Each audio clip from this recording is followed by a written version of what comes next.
అందరికీ మరణాత. Praise the lord. ఈరోజు దేవుడు మనకు అనుగ్రహిస్తున్న శ్రేష్టమైన వాగ్దానము, నీ సేవకుల కుమారులు నిలిచియుందురు, వారి సంతానము నీ సన్నిధిని స్థిరపరచబడును. కీర్తనల గ్రంథము 102వ అధ్యాయము 28వ వచనం. The children of your servants will live in your presence, their descendants will be established before you. ఈ రోజుకు గాను మహిమగల మన దేవుడు మనకు అనుగ్రహించిన వాక్య భాగంను బట్టి ధ్యానించుకుందాము. ప్రభునందు ప్రియమైన సహోదరి సహోదరులారా, ఎవరైతే దేవుణ్ణి సేవిస్తుంటారో, ఎవరైతే ఆయన బిడ్డలుగా ఉన్నారో వారు నిలిచి ఉంటారు, వారు స్థిరపరచబడతారు అని ఈరోజు వాక్య భాగము అందరికీ తెలియచేయుచున్నది. ఈ సమాజంలో మనము ఎంతగా ఎదుగుతున్నా, ఎంత పైకి రావాలని ప్రయత్నిస్తున్నా, మనం ఎంతగా మన కుటుంబంలో, మన వ్యాపారాల్లో, ఉద్యోగాల్లో, పరిచర్యలో నిలదొక్కోవాలని ఆలోచన చేస్తున్నా మనల్ని పడగొట్టేవారు ఉంటారు కదండి. ఒకరు ఎదుగుదలను చూసి ఓర్వలేని వారు, ఒకరికి వచ్చే గుర్తింపును బట్టి వ్యసనపడేవారు చాలా సర్వసాధారణంగా మనము చూడవచ్చు. బహుశా నీవు కూడా ఈ రోజున అటువంటి పరిస్థితిని ఎదుర్కొంటున్నావేమో.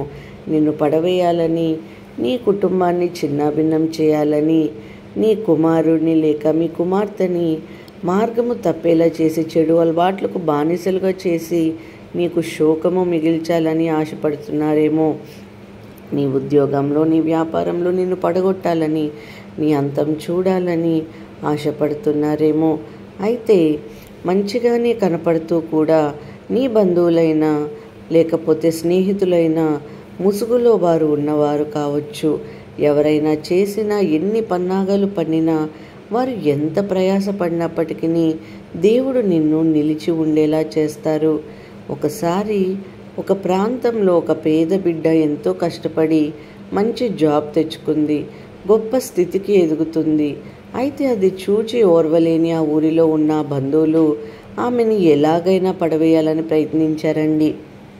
మాకంటి గొప్ప స్థితిలో ఉంటారా, లేదా మాకు దక్కని, మా బిడ్డలకు దక్కని జాబ్ ఆమెకు వస్తుందా అని అపవాది సంబంధమైన క్రియలు ఆశ్రయించారు.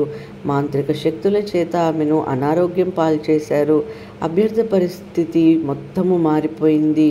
మంచం పట్టి బలహీన పరిస్థితి అయిపోయింది. తాను జాబ్కు వెళ్ళలేని స్థితికి వచ్చింది.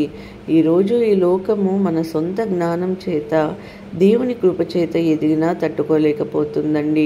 ఆ బిడ్డ దేవుణ్ణి నమ్ముకొని తెలుసుకొని బిడ్డ గనుక ఆమె అపవాది తంత్రములకు లోబడిపోయినది. కానీ ఈరోజు యేసయ్య రక్తంలో కడగబడి మనకు ఏమీయూ పనిచేయవు.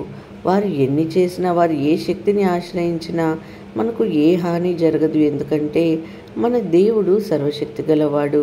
ఈరోజు దేవుని బిడ్డగా నీవు నిజముగా ఉన్నట్లయితే, నీవు సర్వశక్తి నేడున విశ్రమించిన వ్యక్తి అయితే నిన్ను ఏమీ చేయలేదండి.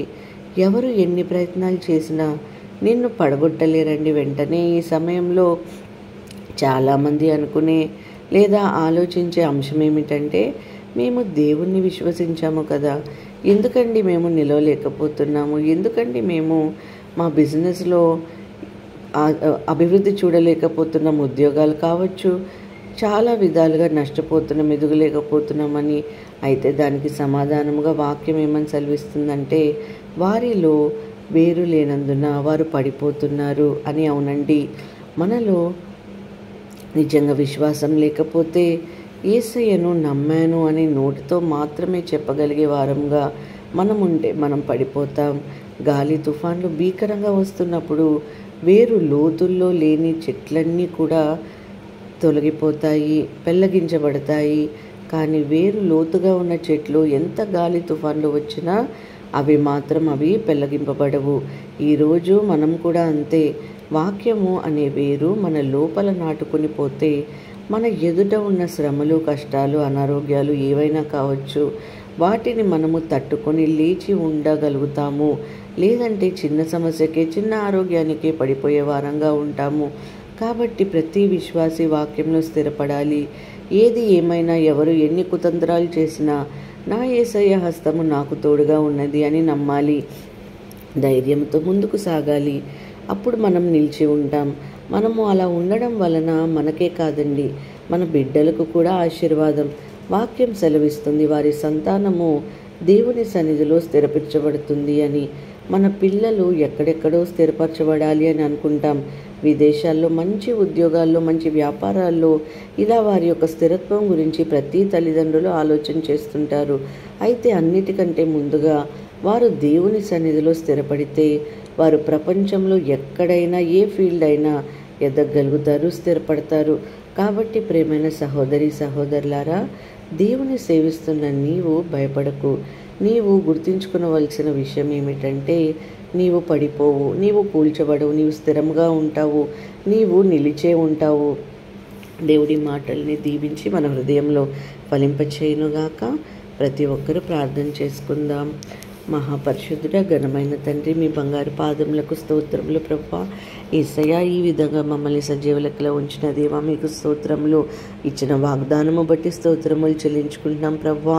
అవును తండ్రి, ఈ ప్రార్థనలో ఏకీభవిస్తున్న ప్రతి ఒక్కరు కూడా తండ్రి యేసయ్యా విశ్వాసంలో నిలకడగా ఉండి, ఏ విధమైన ఆటంకాలు వచ్చినా, శోధనలు వచ్చినా కూడా ప్రభువా, మేమందరము తండ్రి యేసయ్యా స్థిరపరచబడే విధంగా, భక్తిలో ప్రభువా నిలిచి ఉండే విధంగా మమ్మల్ని దీవించమని వేడుకొంచున్నాము తండ్రి. ఈరోజు మేము చేసే ప్రతి పనిలో కూడా మా ముందుండి నడిపించి యేసయ్యా సాతాను శోధన నుంచి మమ్మల్ని విడిపించమని నజరేయుడైన యేసుక్రీస్తు అతి పరిశుద్ధ నామములో అడిగి వేడుకొంచున్నాము పరమ తండ్రి. ఆమేన్. అందరికీ మరణత.